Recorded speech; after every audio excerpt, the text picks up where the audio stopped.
rid that kind of representation. We want people who know and who are able to speak for the sector, as opposed to someone who's a friend of somebody else's. I'm going to leave it on that. Thank you very much.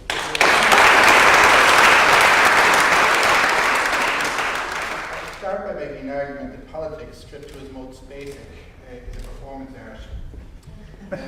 Very often it's scripted too often. And at its essence is timing, being in the right place at the right time. And we've come through a set of circumstances in the country, particularly as a government, that are less than ideal. But in relation to the arts, we've also seen a period where the funding increased enormously over a 10-year period, and over the last couple of years has suffered, along with other areas of public expenditure, a severe cutback. And trying to balance that out in the whole is a difficult thing to do. Because I would be of the opinion that in the time of the increased funding, along with many other areas of public expenditure, the increased funding wasn't properly directed.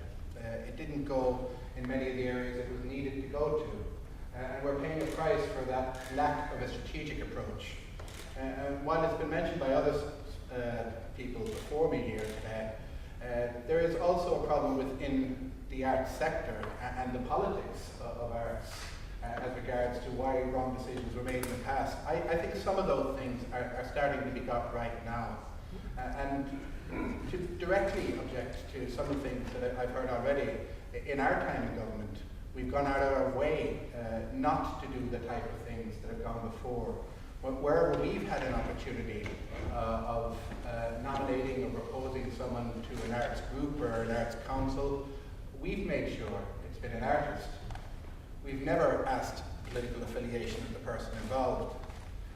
And I've had an advantage in that regard through my own experience here in Cork, as a member of the Cork City Council, a member of various arts organisations, that arts policy and arts practice needs to be informed by such people. It hasn't happened to the extent that it should happen, and there's a need for more openness and democracy in that area, but it has happened more than it has before. And I would argue that my own party's involvement in government has helped bring that about to a certain extent.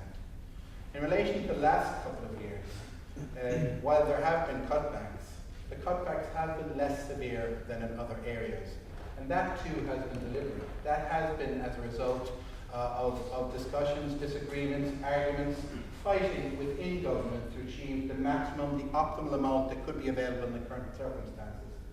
And I'm happy to say that that was achieved in face of very stern opposition, not only from people with whom we were in government with us, which in accordance with other events that we've been at in the course of this campaign have decided not to turn up today either, but also with the permanent government. And if I could show to people in this room the original projections in the last number of budgetary programs that Department of Finance officials were proposing should happen to the arts in general, and the Department of Arts, Sports and Tourism, or whichever name it goes under at any given time, you're talking about a set of circumstances that would be far worse than has been achieved. Our argument has been, much as Barack Obama was when he was campaigning to be president, that you have to invest in the arts, because investing in arts, investing in creativity helps not only society, helps the economy, because what you're doing is you're recognizing ingenuity, you're recognizing the ability to create, and in terms of research and development, there's a direct causal link between support for one, for the ability of the arts sector to flourish, and the ability of the economy to succeed. That said, it's also a factor that whatever about support for the arts, the creativity in the arts seems to thrive in a recession. And if we can marriage the idea of the creativity that exists in Irish society, and particularly in Cork, both from the experience that allow us the designation as a city of culture, and the confidence and added ability that we've gained from such a designation, I have no fear about the arts in this city, because despite whoever is in government, and despite whatever circumstances in relation to public funding, I have no doubt that arts can and will flourish in Cork because of the experiences of many people in this room, and whatever role I can play in in whatever elected office or otherwise that would be in the future. I would refer to. Thank you. Ladies and gentlemen, my profuse apologies for being late. I'm sorry I have missed everybody's contribution except for Senator Boyle, whose contribution was characteristically thoughtful, I think, and if he was running in my constituency, I might have put myself forward. Because I'm an independent candidate, my resources are extremely limited. I'm standing on a programme of certain key points, none of which directly relate to the arts, but that doesn't mean that the arts are not something that I care about. In fact, I have 3 children, and if I could put it this way, one and a half of them are involved in the arts. I have a daughter who's a full-time actress in London, and another daughter who does occasionally performances. She is also an emigrant. So, in a way, my own family situation reflects a more general picture. I'm not going to lie to you or make promises which I won't be able to keep. To be frank, an independent TV can only have marginal influence on big decisions such as budgets.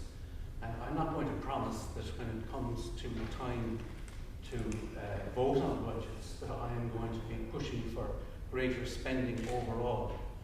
But insofar as it's relevant, my approach to the spending the very scarce resources which we have been left with after the last 4 years in particular is to concentrate it on areas where employment is going to be generated and where more, particularly where forward-looking employment is to be generated.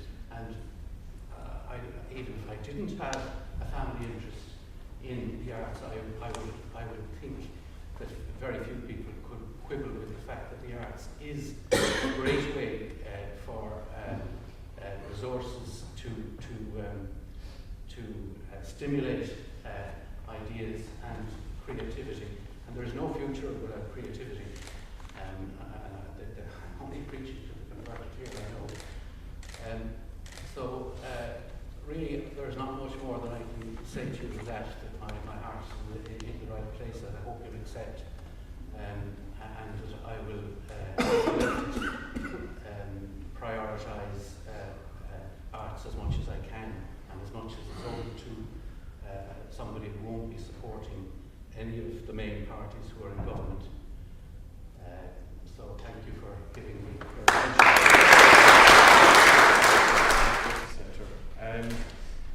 Just so you know, I'm not going to go on forever, it's going to take about 2 minutes. My main concern is to address the finigated policy on the arts.